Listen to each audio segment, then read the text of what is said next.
আকাশ পরিবর্তন হচ্ছে, পাহাড় নড়তে শুরু করেছে, পৃথিবী আর দেখতে যেমন ছিল তেমন থাকছে না, মানুষেরা কবর থেকে বের হয়ে আসছে। এবং এখন আল্লাহ বলেন, যারা সত্যকে মিথ্যা বলতো তাদের জন্য সেই দিন কত বিধ্বংসী আর কত ভয়ঙ্কর হবে যারা সত্যকে মিথ্যা বলতো। যখন আপনি সত্য শোনেন, আমি সত্য শুনি এবং আমি তা গ্রহণ করতে চাই না, এবং আমি বলি না, এটা সত্য নয়, আমি জানি এটা সত্য, কিন্তু আমি তা গ্রহণ করতে পারি না।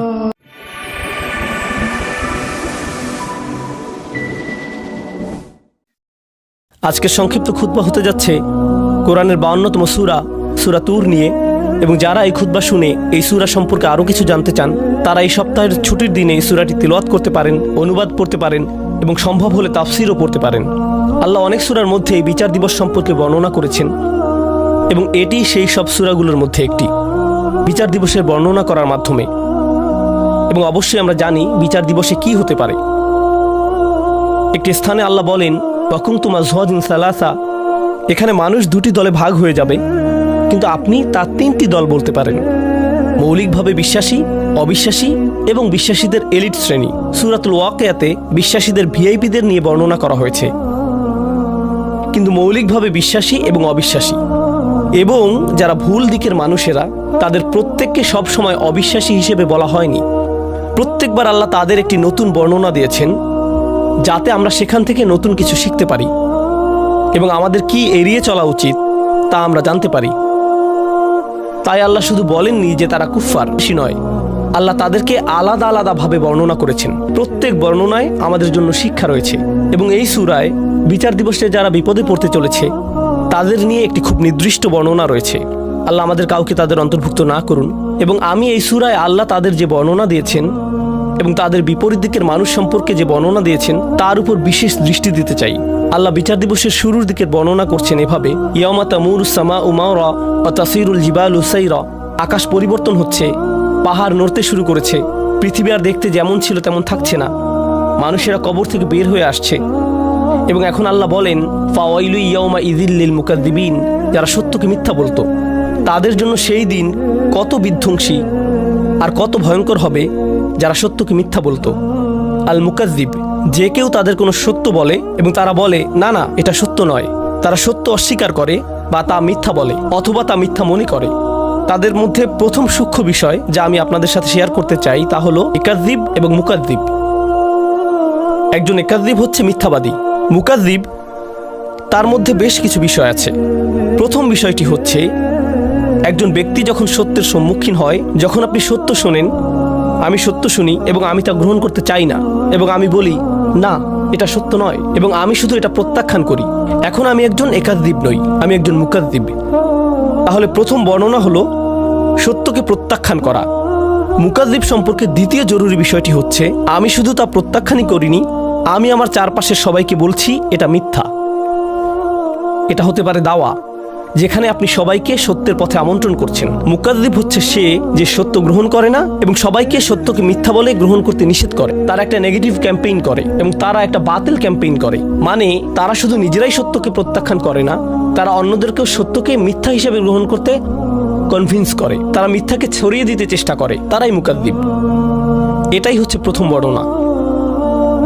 আমি যা শিখি তা হলো, আমি যখন কোনো সত্য শুনি, তা যে কোনোভাবেই হোক না কেন, সেটি একটি শিশু থেকে শুনতে পারি, সেটা একজন মুসলিম থেকে শুনতে পারি, তা আমি যে ব্যক্তিকে পছন্দ করি বা পছন্দ না করি তার থেকে শুনতে পারি, যদি সত্য হয় আমি তা প্রত্যাখ্যান করব না, আমি তা প্রত্যাখ্যান করব না। লোকেরা কেন সত্যকে প্রত্যাখ্যান করে? কারণ শুধু এটা নয় যে তারা খারাপ মানুষ। এর কারণ হলো, উদাহরণস্বরূপ, মহানবী সাল্লাল্লাহু আলাইহি সাল্লামের চাচা আবু তালিব সত্যকে গ্রহণ করেননি, তিনি সত্য গ্রহণ করেননি। কিন্তু প্রশ্ন হলো, কেন তিনি সত্য গ্রহণ করেননি? কারণ যদি তিনি তা গ্রহণ করেন, তার জীবনে অন্যান্য রাজনৈতিক সমস্যা ঘটতে পারে, তার মানুষের সাথে ব্যবসা আছে, তারা ব্যবসা প্রত্যাহার করতে পারে, তার অনেক সামাজিক সম্মান আছে, তার সামাজিক সম্মান ব্যাহত হতে পারে, তার পরিবারে অনেক সমস্যা হতে পারে। তিনি এই সব বিষয়গুলো দেখে বলেন, আমি জানি এটা সত্য, কিন্তু আমি তা গ্রহণ করতে পারি না, কারণ তার মূল্য অত্যন্ত বেশি, আমি এর জন্য এত মূল্য দিতে পারি না, আমি এটা করতে পারি না। এবং এটা শুধুমাত্র আবু জাহল, আবু তালেব এবং আরও অনেকের সাথে হয়নি, আমি এবং আপনি যদিও আমরা মুসলিম, তবে মুসলিমদের মধ্যেও এমন হতে পারে আমরা শুধু বলি লা ইলাহা ইল্লাল্লাহ, আমরা আল্লাহকে একমাত্র উপাস্য রূপে গ্রহণ করে নিয়েছি, আমরা মুহাম্মদ সাল্লাল্লাহু আলাইহি সাল্লামকে নবী বলে গ্রহণ করে নিয়েছি, কিন্তু ইসলামের অভ্যন্তরে আমাদের পরিবারের কেউ এসে আমাদের কিছু সত্য বলতে পারে, এবং যদি আমরা তা গ্রহণ করি তাহলে আমাদের বাবা তা পছন্দ করবেন না, অথবা আমাদের ভাই তা পছন্দ করবে না, অথবা যদি আমরা তা গ্রহণ করি আমাদের ব্যবসা ছেড়ে দিতে হতে পারে, অথবা আমাদের কাউকে টাকা ফেরত দিতে হতে পারে, একটি মূল্য প্রদান করতে হবে, তাহলে আমরা সেই সত্যের সাথে কি করি? না, এটা সত্য নয়, না না সেটা ঘটেনি। তাকযীব হচ্ছে রিসালাত, ঈমান, আল্লাহ, এইগুলোই তাকযীব। আপনি প্রতিদিনই তাকযীব করতে পারেন।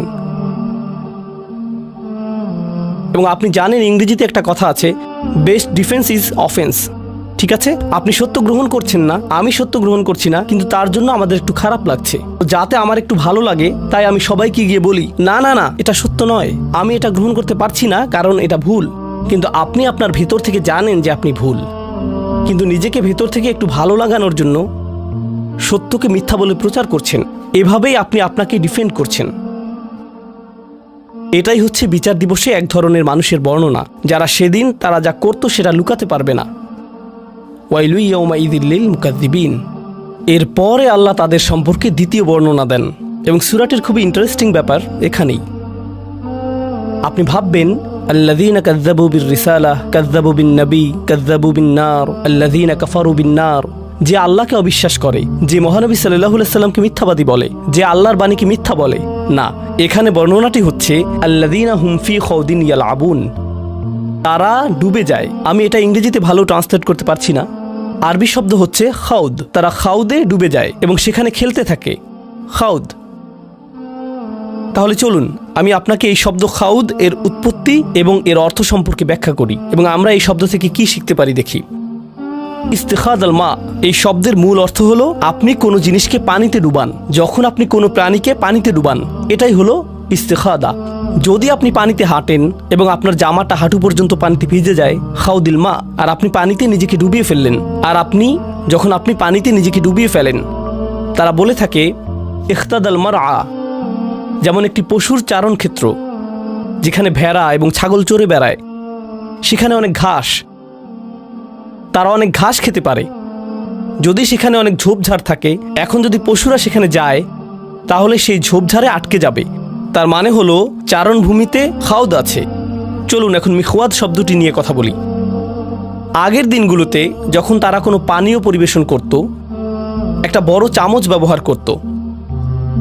তারা চামচটিকে পাত্রে ডুবিয়ে পানি ঢেলে দিত, এবং তারা একটি মুক্তার জন্য এই শব্দটি ব্যবহার করত, কারণ মুক্তা পাওয়ার জন্য আপনাকে পানির গভীরে যেতে হবে।